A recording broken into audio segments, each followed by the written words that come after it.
Kami bersyukur ya Tuhan untuk hari ini kami ada sebagaimana kami ada itu karena kemurahan kasih Tuhan yang Kau berikan kepada kami pada saat ini. Biarlah Engkau berbicara kepada kami ya Tuhan, persiapkan hati kami sebagai tanah yang subur di hadapan-Mu. Sehingga setiap firman yang Kau tabur di dalam hati kami bertumbuh, berkembang dan berbuah-buah. Sehingga melalui kehidupan kami nama Tuhan dipermuliakan. Terima kasih Tuhan. Dan kami akan sambut firman-Mu hanya di dalam nama Tuhan Yesus. Semua yang siap mendengarkan firman Tuhan katakan amin. Puji Tuhan. Shalom Bapak Ibu saudara sekalian kasih Tuhan. Hari ini kita akan belajar firman Tuhan yang diambil dari Mazmur pasal 42 ayat 1 sampai yang ke-12. Dari Mazmur 42 ayat 1 sampai yang ke-12 dengan judul perikop kerinduan kepada Allah. Kalau kita mau melihat ayat ini lebih jelasnya, mari kita baca. Saya akan bacakan. Untuk pemimpin biduan, nyanyian pengajaran Bani Korah. Seperti rusa yang merindukan sungai yang berair, demikianlah jiwaku merindukan Engkau ya Allah. Jiwaku haus kepada Allah yang hidup. Bilahkah aku boleh datang melihat Allah? Air mataku menjadi makananku siang dan malam. Karena sepanjang hari orang berkata kepadaku, di mana Allahmu? Inilah yang hendak ku ingat, sementara jiwaku gundah gulana. Bagaimana aku berjalan maju dalam kepadatan manusia, mendahului mereka melangkah ke rumah Allah dengan suara sorak-sorai dan nyanyian syukur. Dalam keramaian orang-orang yang mengadakan perayaan. Mengapa engkau tertekan hai jiwaku dan gelisah di dalam diriku? Berharaplah kepada Allah, sebab aku akan bersyukur lagi kepadanya, penolongku dan Allahku. Jiwaku tertekan dalam diriku, sebab itu aku teringat kepadamu dari tanah sungai Yordan dan pegunungan Hermon, dari gunung Mizar. Samudra raya berpanggil-panggilan dengan deru air terjunmu, segala gelora dan gelombangmu bergulung melingkupi aku. Tuhan memerintahkan kasih setianya pada siang hari dan pada malam hari aku menyanyikan nyanyian. Suatu doa kepada Allah kehidupanku. Aku berkata kepada Allah gunung batuku, mengapa engkau melupakan aku? Mengapa aku harus hidup berkabung di bawah impitan musuh? Seperti tikaman maut ke dalam tulangku, lawanku menyela aku sambil berkata kepadaku sepanjang hari, di mana Allahmu? Mengapa engkau tertekan hai jiwaku dan mengapa engkau gelisah dalam diriku? Berharaplah kepada Allah, sebab aku bersyukur lagi kepadanya, penolongku dan Allahku. Luar biasa. Jika kita mau melihat situasi yang dialami oleh pemazmur pada saat itu, boleh dikatakan hampir sama dengan kondisi pada saat ini Bapak Ibu saudara sekalian kasih Tuhan. Apa yang dialami pemazmur, ke situasi kalau kita baca ayat ini, benar-benar dia merasa tertekan. Dia mengalami banyak tekanan pada saat itu. Sehingga dia menceritakan, membayangkan, memposisikan dikatakan, seperti rusa yang merindukan sungai yang berair. Demikianlah jiwaku merindukan Engkau ya Allah. Kalau kita mau melihat ilustrasi yang dipakai bagaimana rusa itu merindukan air. Ada dua cerita yang membahas tentang ini. Yang pertama menceritakan bagaimana rusa yang kehausan di padang gurun. Dia mengharapkan air begitu rupa. Dia betul-betul mengharapkan setetes air untuk apa? Memberikan kekuatan, penghidupan. Yang kedua, dengan situasi kondisi di mana apa biasanya kalau dia dikejar oleh binatang buas atau predatornya, dia akan berusaha lari sedemikian rupa. Bahkan kalau menemukan air, dia akan nyemplung di situ dan dia akan berkubang sampai binatang yang mengejar itu atau predator itu pergi. Karena apa? Biasanya tidak berani nyemplung biasanya. Nah, kita bisa melihat situasional yang saat ini terjadi dalam kehidupan orang-orang Kristen pada saat ini. Kondisi saat ini dengan pandemik yang sekarang ini begitu rupa. Kadang-kadang kita mendengar begitu menakutkan, mencekam. Tetangga kiri kanan tahu-tahu mendengar kabar sakit tidak lama meninggal. Teman kita, bahkan teman yang kita dekat padahal beberapa hari yang lalu kita bersenda gurau, kita bertemu, ternyata dapat kabar dipanggil Tuhan. Banyak orang sampai paranoid, bahkan untuk bertemu saja jangan dekat-dekat, kalau perlu kita enggak usah ketemu lah, pakai Zoom lah, pakai video call lah dan sebagainya. Lah bagaimana dengan kayak saya ya kan, atau Bapak Gembala yang ada di tempat ini. Ketika diminta jemaatnya untuk hadir ya kan, apalagi dalam kesusahan, mau enggak mau ya, suka enggak suka, walaupun melalui video call tetap harus ada, memberikan kekuatan. Nah, kalau kita kembali ke konteks ayat ini menjelaskan situasional ini. Bahkan kalau kita ingat dalam Roma 12 ayat 2, ya dikatakan janganlah kamu menjadi serupa dengan dunia ini. Kalau dalam teks bahasa aslinya, berhentilah kamu diserupakan dengan dunia ini. Jelas sekali sebetulnya menunjukkan apa? Seringkali kita diposisikan seperti itu. Siapa yang suka memposisikan begitu itu? Ya kita sudah tahu jawabannya, iblis saudaraku. Yang suka memposisikan kita. Dikondisikan apa? Supaya kita jatuh dalam dosa. Karena kalau kita lihat model serangan iblis ada 3. Dia bisa serang kita langsung seperti kasusnya Ayub. Ya loh? Ayub itu orang saleh di wilayah timur. Tuhan begitu bangga. Setiap kali pertemuan anak-anak Tuhan, malaikat dan iblis ikut di sana, Tuhan selalu berkata, tidakkah engkau melihat hambaku Ayub? Wah luar biasa Bapak Ibu. Tuhan begitu bangga. Tapi iblis bilang apa? Iya, kau pagari Tuhan. Coba pagarnya dicabut. Jawaban Tuhan luar biasa. Enggak apa-apa, tak cabut tapi asal jangan kau ambil nyawanya. Betul saudara, terjadi. Yang pertama apa? Hartanya habis. Wah tuh, bayangin ya, harta habis. Dengan situasi kondisi saat ini pun sekarang orang mulai bingung pekerjaan. Ada yang di PHK. Bagaimana ini Pak?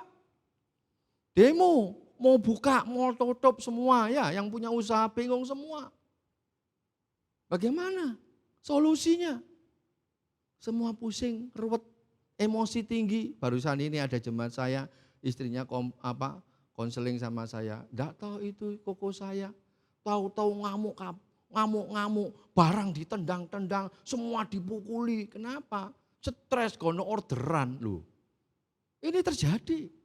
Ini baru orderan saudara. Kalau Ayub habis semuanya. Tidak lama kemudian anaknya mati semua, bayangin ya. Kadang-kadang ini dengan situasi ini pun sama. Kita mendengar bahkan ini barusan jemaat saya punya adiknya papa. Ya. Ini papanya sampai nangis saja. Kenapa? Habis keponakannya kena COVID. Sekarang adiknya. COVID-nya sembuh tapi kena badai sitokin, saudara. Bayangin ya. Autoimunnya muncul. Ngantem paru-parunya meninggal. Nangis saja. Kenapa? Kenapa Tuhan? Loh, Ayub, saya rasa Ayub pun mengalami hal yang sama. Belum lagi apa? Ayub mengalami sendiri sakit, saudara. Kadang-kadang dengan situasional kita menghadapi situasi kayak begini. Harta habis, anak mati, dia kena penyakit.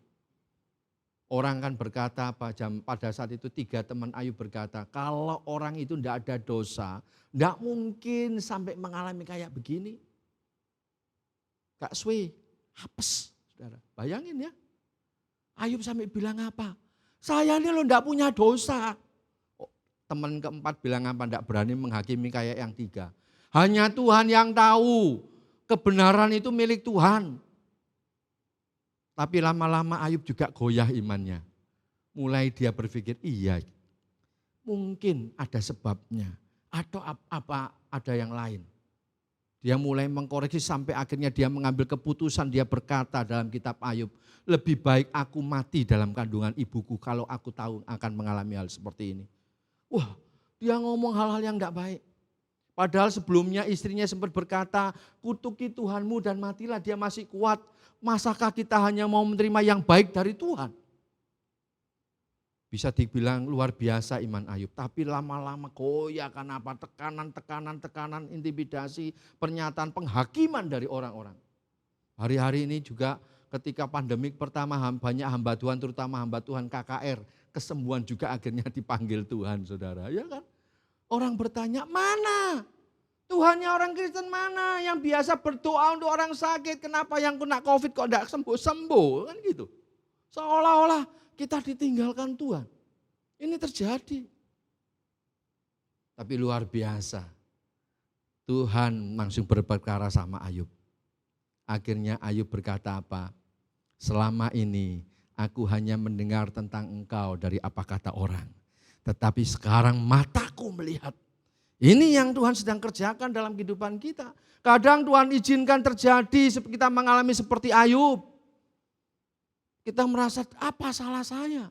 Bahkan orang Kristen di dunia pun sempat berkata, Tuhan kenapa? Bahkan orang menghubungkan dengan akhir zaman. Mungkin ini sudah Tuhan Yesus mau datang.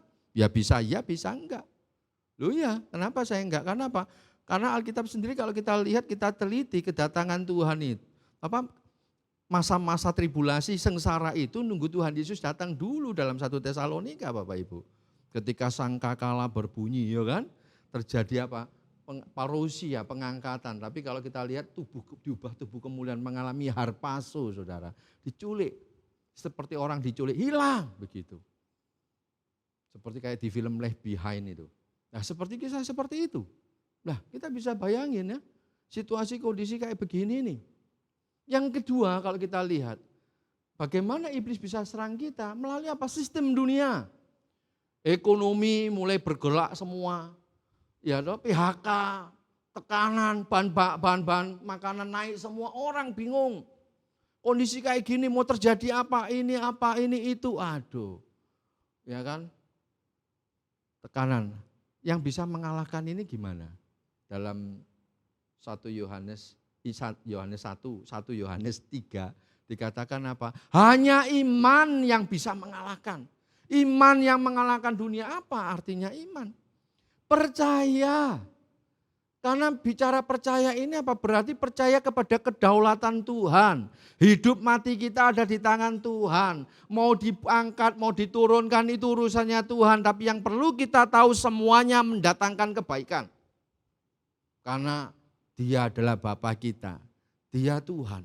Ingat baik-baik, kalau kita sadar bahwa saya dipanggil, dipilih Tuhan, berarti yang milih, yang manggil bertanggung jawab, betul?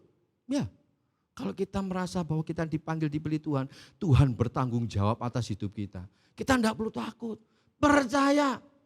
Tanda orang percaya itu apa? Mengucap syukur.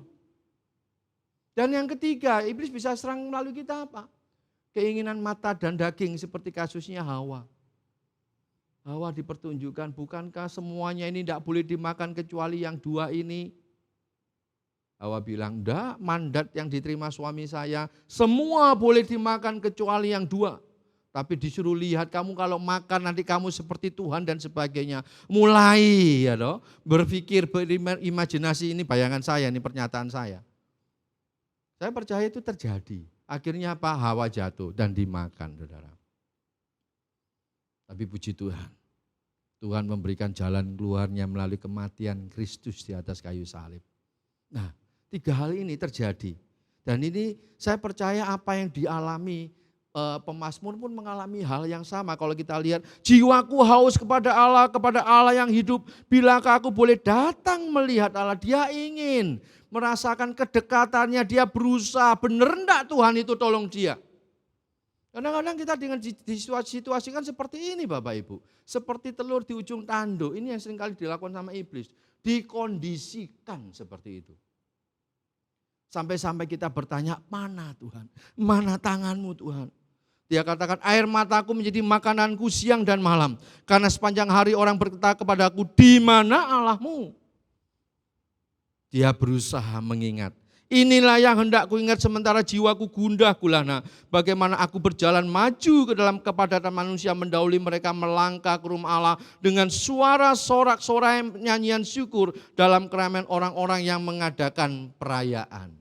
Ketika kita mengalami masalah, ketika kita menghadapi masalah itu, kadang kita perlu seperti pemazmur itu, kita perlu mengingat apa yang pernah kita lakukan. Kita perlu mengingat apa yang Tuhan sudah kerjakan dalam hidup kita selama ini. Oh ya, kadang-kadang kita perlu menguatkan diri kita. Pernyataan pemazmur jelas, mengapa engkau tertekan hai jiwaku gelisah. Dia mengingat. Makanya kalau dalam Mazmur 34 dikatakan, kecaplah dan lihatlah betapa baiknya Tuhan itu.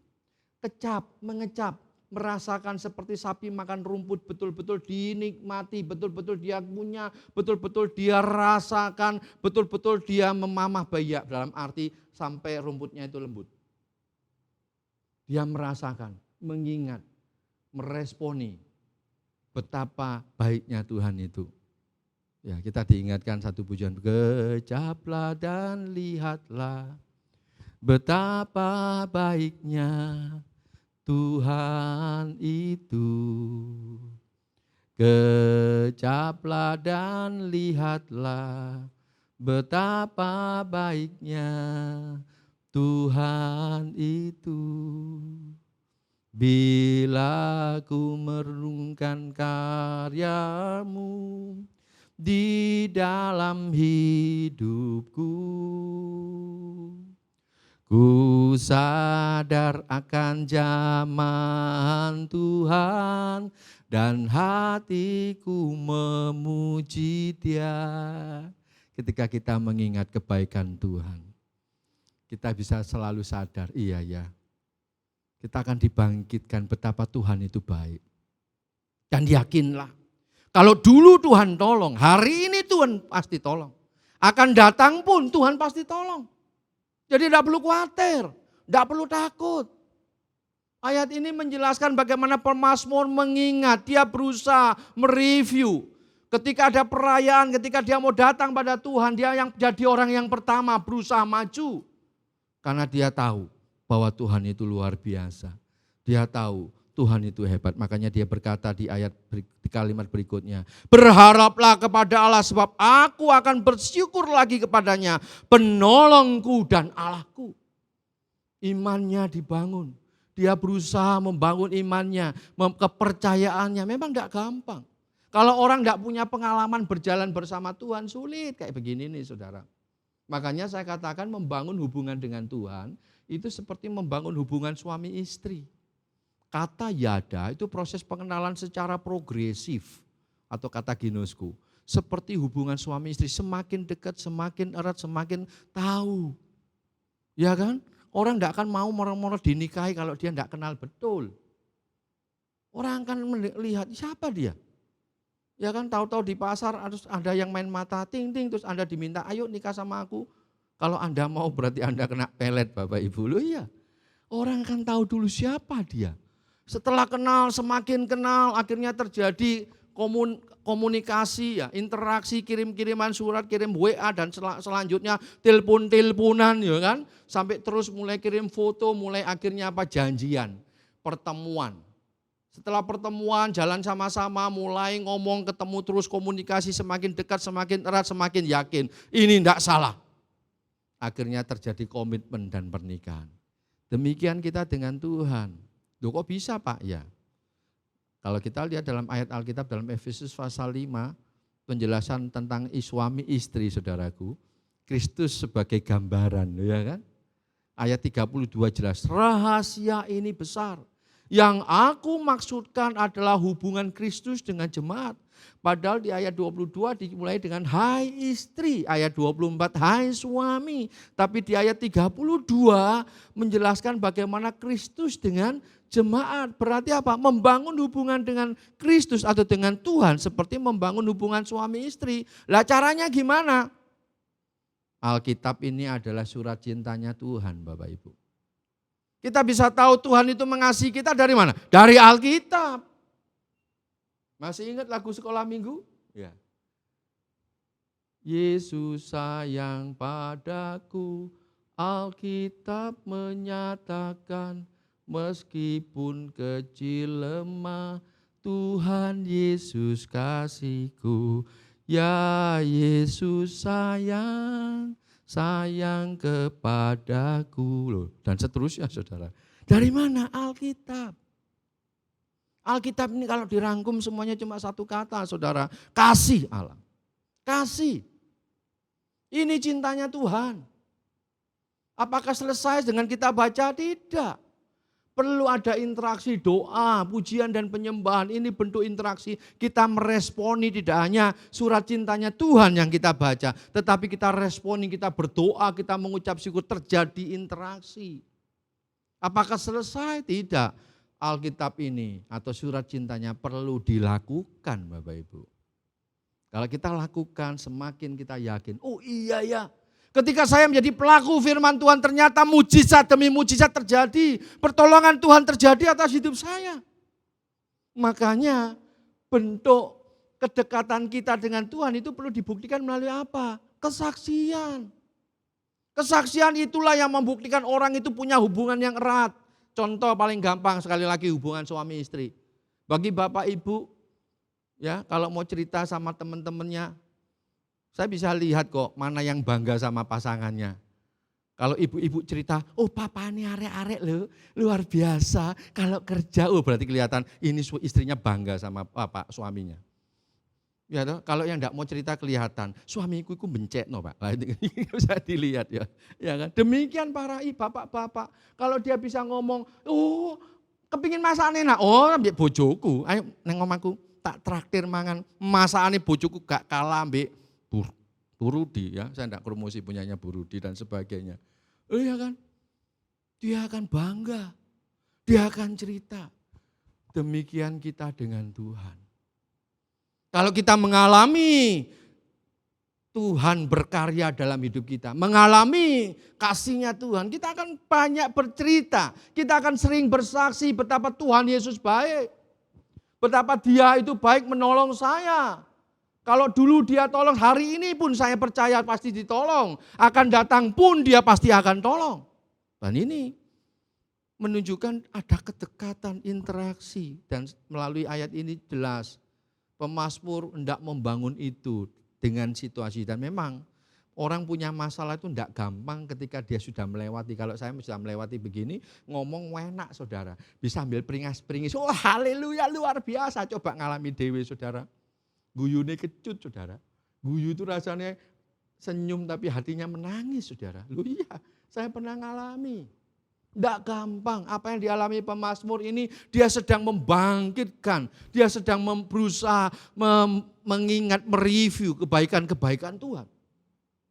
Di ayat 7 dikatakan, jiwaku tertekan dalam diriku sebab itu aku teringat kepadamu dari tanah sungai Yordan dan pegunungan Hermon. Dari gunung Misar, samudra raya berpanggil-panggilan dengan deru air terjunmu. Segala gelora gelombangmu bergulung melingkupi aku. Ayat 9, Tuhan memerintahkan kasih setianya pada siang dan malam hari aku menyanyikan nyanyian suatu doa kepada Allah kehidupanku. Oh luar biasa. Di sini dibangkitkan, dia berusaha. Ketika dia mengingat kebaikan Tuhan, dia memuji Tuhan, dia imannya mulai dibangun. Bahwa Tuhan dulu nolong. Loh ya, dia pasti tolong. Ketika kita punya masalah hari-hari ini. Walaupun ayat 10 dia berkata lagi, aku berkata hai jiwa kepada Allah gunung batuku, mengapa engkau melupakan aku? Ini adalah bentuk retorika sebetulnya ya. Kayaknya Tuhan melupakan. Mengapa aku harus berhidup berkabung di bawah impitan musuhku seperti tikaman maut ke dalam tulangku. Lawanku mencela aku sambil berkata kepadaku sepanjang hari, di mana Allahmu? Mengapa engkau tertekan? Biasa yang diserang itu jiwa saudara. Ya, karena di sini ada pikiran, perasaan dan kehendak. Biasa iblis itu suka mana-mana saudara kalau kita lihat di Efesus. Ya kan? Ketopong keselamatan. Biasanya diserang apa? Di pikiran.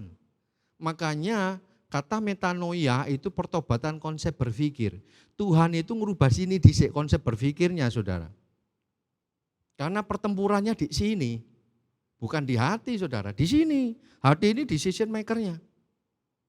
Makanya Roma 12 ayat 2b, hendaklah kamu diubahkan, kalau dalam bahasa Yunaninya ya. Diubahkan terus menerus oleh pembaharuan budimu. Kata diubahkan memakai kata metamorfomai atau metamorfo, proses perubahan kupu-kupu saudara. Proses, siapa yang berubah? Kalau berubah, kita yang berubah. Tapi dalam teks bahasa Yunaninya memakai bentuk pasif, diubahkan. Berarti apa? Ada Roh Kudus yang membantu merubah kita. Harus ada kerjasama, koneksitas Kembali lagi membangun hubungan dengan Tuhan, saudara. Yang dibarui apa? Noosnya. Memperbarui konsep berpikirnya. Kalau ininya dirubah, saudara, otomatis ininya ikut berubah. Hatinya menentukan. Makanya kadang kita ketemu orang yang hidupnya rajin ke gereja ya toh, tapi pancet enggak berubah-berubah. Karena apa? Dalam konsep berpikirnya dia enggak pernah berubah. Aku iki ngene yo ngene, gak iso diubah-ubah. Oh sulit. Kenapa? Konsep pengetahuannya dia di sini berpikiran ya seperti itu. Kalau ininya berubah, makanya kadang Tuhan pakai cara apa? Melalui masalah untuk merubah orang. Melalui masalah lah tuh orang itu bisa berubah. Oh iya ya, kenapa kok aku mengalami hal yang sama? Jatuh ke tempat yang sama. Kenapa? Lama-lama kan mikir, iya ya. Nah ketika terjadi dia mikir, dia akhirnya minta Tuhan berikan kemampuan sama saya. Tuhan bilang kamu bisa dirubah loh. Nah, oh iya oh ya wis aku percaya lah. Ketika percaya itulah terjadi perubahan dalam hidupnya. Dia akan berubah. Ini bisa dilihat saudara dari pengalaman-pengalaman kesaksian ya. Ini saya kasih cerita kesaksian. Dulu ketika saya menghadiri satu persekutuan belum pandemik saudara. Saya diundang membawa renungan di situ. Ada seorang ibu-ibu dari timur ya. Suaminya ini pelaut. Setiap pulang dari berlayar, ibu ini dapat uang banyak. Tetapi jangan lupa, dia juga ngomong, uang saya banyak, tapi hutang saya juga banyak. Kenapa? Karena selama suaminya berlayar, dia juga utang sana, utang sini untuk mencukupi kebutuhan. Anaknya 3 dan dia tidak bekerja. Dan dia selalu pakai apa? Nanti kalau bapaknya anak-anak datang, saya lunasi. Itu terjadi bertahun-tahun. Sampai suatu saat dia dengar kabar bahwa suaminya dipanggil Tuhan di atas kapal. Bayangin, pada saat itu dia bingung, Tuhan, kenapa Tuhan izinkan terjadi? Suami saya yang menjadi tulang punggung keluarga mati di atas kapal. Tapi perusahaan pelayaran baik, semua diurusi dan dia dapat santunan saudara. Bisa nyukup bayar utang, ada lebih saudara. Tapi dia mulai bingung. Tuhan, ini tidak ada penghasilan lagi kecuali uangnya suami saya, sisa santunan dari perusahaan. Dia jalan-jalan ke pasar, dia lihat, ada orang jualan OT-OT ya kan, tahu isi dan sebagainya. Dia mulai lirik-lirik, kenapa? Karena dia sendiri biasanya buat untuk anak-anak, tidak pernah dijual. Tapi di situ dia digerakkan, tak apa-apa, usaha. Dia bilang, Tuhan, saya mau buka usaha kayak ibu itu tapi di rumah. Saya percaya Tuhan Yesus sanggup memberkati saya. Dia buka usaha. Hari pertama habis tetangga yang beli. Ternyata bikinan ibu ini enak saudara. Mulai tidak terasa, mulai laris. Dia cerita dalam kesaksian itu, ternyata sejak saat itu saya bisa menabung, yang dulunya saya tidak bisa nabung, sekarang saya bisa nabung. Bahkan kalau ada orang berutang, saya yang ngutangi. Loh luar biasa saudaraku. Terjadi mulai caranya Tuhan. Dia mulai berubah sekarang konsep berpikirnya. Dia mulai berusaha, dia berusaha melakukan sesuatu yang baik. Nah ini kita bisa melihat caranya Tuhan. Dan kalau kita melihat kejadian yang dialami pemazmur ini sama. Bahkan kalau kita lihat dikatakan selalu yang ditekan hai jiwa, tetapi 2 kali dia berkata, berharaplah kepada Allah, sebab aku bersyukur lagi kepadanya penolongku dan Allahku. Dia menguatkan 2 kali, dikatakan di ayat yang pertama yang ada di ayat yang ke-6b, kemudian di ayat yang ke-12b dengan kalimat yang sama. Ini kalau dalam dunia atau majas tautologi orang Yahudi, kalau kalimat 1, 2 ini sudah ekstrim saudara. Dia berarti sudah lebih. Dia katakan sama seperti Yabes ketika dia minta diberkati Tuhan. Berkati aku. Berlimpah-limpah 2 kali dia ucapkan kata berkati aku. Menunjukkan dia memberikan keyakinan, kekuatan. Kalau dulu Tuhan tolong, hari ini dia pasti tolong. Ke depan pun pasti Tuhan tolong. Jadi Bapak Ibu saudara sekalian kasih Tuhan. Apapun masalahmu hari-hari ini. Engkau mungkin mengalami masalah yang sedikit berbeda atau berbeda. Tetapi ingatlah, yakinlah. Ingatlah bahwa Tuhan kalau dulu pernah menolong engkau, hari ini pun dia akan menolong engkau, ke depan pun dia akan menolong engkau. Rasakan kebaikan dan Tuhan akan mengalami mujizat demi mujizat akan kau alami. Kasih Tuhan akan terus ada dan tanamkan dalam jiwamu. Kalau Tuhan panggil engkau, Tuhan pilih engkau, dia bertanggung jawab atas hidupmu. Amin. Mari kita tundukkan kepala. Kami bersyukur ya Tuhan untuk hari ini. Biarlah melalui firman-Mu Tuhan, kami dikuatkan, disadarkan. Dan biarlah Tuhan sendiri yang akan campur tangan. Dan Kau melihat setiap anak-anak-Mu ya Tuhan yang mengalami hal yang sama. Biarlah Engkau sendiri yang akan campur tangan di dalam nama Tuhan Yesus. Yang sakit Kau sembuhkan, yang susah Kau hiburkan, yang ada masalah Tuhan Kau berikan jalan keluar. Sehingga mereka boleh melihat kuasa pembelaanmu Tuhan. Merasakan kasih-Mu yang begitu luar biasa. Dan boleh bangga punya Allah seperti Engkau. Terima kasih Tuhan, terima kasih untuk semuanya. Hanya di dalam nama Tuhan Yesus kami berdoa dan mengucap syukur. Haleluya. Amin. Tuhan Yesus memberkati.